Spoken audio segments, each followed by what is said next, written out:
कि छत्तीसगढ़ के दंतेवाड़ा में 4 अक्टूबर को हुई बड़ी मुठभेड़ में सुरक्षा बलों ने 31 नक्सलियों को मौत के घाट उतार दिया था। ये मुठभेड़ नारायणपुर दंतेवाड़ा सीमा पर मौजूद नेंदुर थुलथुली के जंगलों में हुई थी। अब इस मुठभेड़ की पहली बार तस्वीरें सामने आ रही हैं। कुछ तस्वीरों में वर्दीधारी नक्सलियों के जगह जगह पर शव बिखरे पड़े हुए दिख रहे हैं। पुलिस अधिकारियों ने बताया कि इस मुठभेड़ के साथ ही इस वर्ष अब तक दंतेवाड़ा और नारायणपुर समेत 7 जिलों वाले बस्तर क्षेत्र में सुरक्षा बलों ने अलग अलग मुठभेड़ों में 171 माओवादियों को मार गिराया है।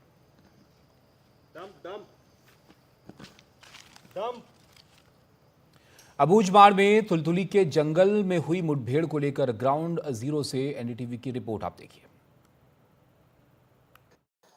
देखिए, अब हम ग्राउंड जीरो पर पहुंच गए हैं। उस ग्राउंड जीरो पर पहुंच गए हैं जहां पर नक्सलियों की कंपनी नंबर 6 और उनकी जो प्लाटून नंबर 16 के 31 नक्सलियों को जवानों ने ढेर कर दिया था। ये वही गावेड़, नंदूर और थुलथुली के बीच का जंगल है। ये अबूझमाड़ का वो इलाका है जिस इलाके को नक्सली सुरक्षित मानते थे। मैं अपने कैमरामैन दोस्त रिकेश्वर से बोलूँगा कि एक बार इस जंगल को दिखाएं।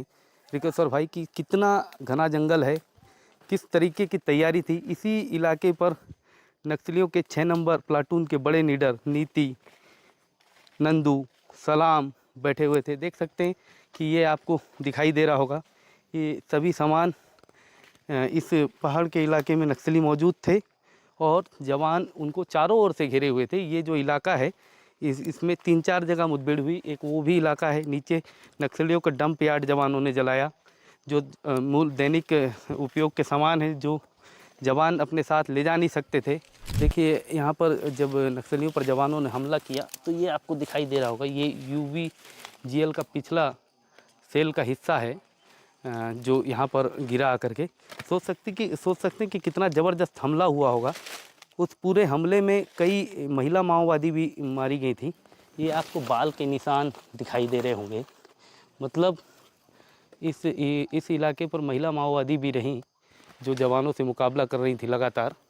और इस हमले में महिला माओवादियों की बड़ी लीडर नीति मारी गई। उनके साथ लगभग 13 महिला माओवादी मारी गई थी।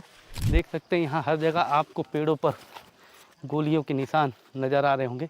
ये वही गोलियों के निशान हैं जिस में नक्सलियों का अमंगल छुपा हुआ है, क्योंकि इस अबूझमाड़ के इलाके को नक्सली अपने लिए हमेशा मंगलमय इलाका समझते हैं। यहाँ पर नक्सली हमेशा सोचते हैं कि इस इलाके पर कोई दस्तक नहीं दे सकता, कोई पहुँच नहीं सकता। उनका सबसे महफूज ठिकाना है और इस सबसे महफूज ठिकाने में जवानों ने जिस तरीके से हमला किया, कहीं ना कहीं नक्सलियों के लिए एक बहुत बड़ी चोट है। इसी जंगल में वो हमला हुआ। लगातार 3-4 जगह ये मुठभेड़ें चली। इस मुठभेड़ में 31 लोगों को मार गिराने में सफलता हासिल की गई। मैं बता दूं कि उस डंप यार्ड के पास हम पहुंच गए हैं, जिस डंप यार्ड के पास जवानों ने नक्सलियों के दैनिक उपयोग का सामान जलाया था। देख सकते हैं कि ये आपको साबुनदानी दिखाई दे रही होगी, दवाइयाँ दिखाई दे रही हैं। ये उनका पूरा सामान है। जो स्टील का सामान है नहीं जला, वो उनके थर्मस रखे हुए हैं, छाते हैं और भी कई ज़रूरी कागजात यहाँ पर दिखाई दे रहे थे। यहाँ देखिए इनका यहाँ पर कुछ हिसाब किताब पैसों का लिखा हुआ है। कितने का साबुन है, मोजा कितना है, नारियल कितना है, इस तरीके से सारा हिसाब लिखा हुआ है। यहाँ पर माओवादियों की 6 नंबर PLJ की 6 नंबर कंपनी से ये मुठभेड़ हुई थी। ये देखिए, ये यहाँ पर एक पड़ा हुआ है जिसमें लिखा हुआ है PLGA साहसिक कमांडर कामरेड साकेल नूरेटी अमर रहे, 6वां कंपनी कमांडर शहादत 15 नवंबर 2021। यानी कि जो 6 नंबर की उनकी बटालियन है PLG के, ये जो साहसिक कमांडर कामरेड साकेल नूरेटी हैं, ये किसी मुठभेड़ में या किसी घटना में मारे गए होंगे। उनके लिए ये अपने साथी के लिए इस तस्वीर पर लिख कर रखें कि वो अमर रहें। और मैं बता दूं कि लगातार आपको दिखाई दे रहा होगा कि ये पूरा जो सामान है, सामान यहाँ पर रखा हुआ है।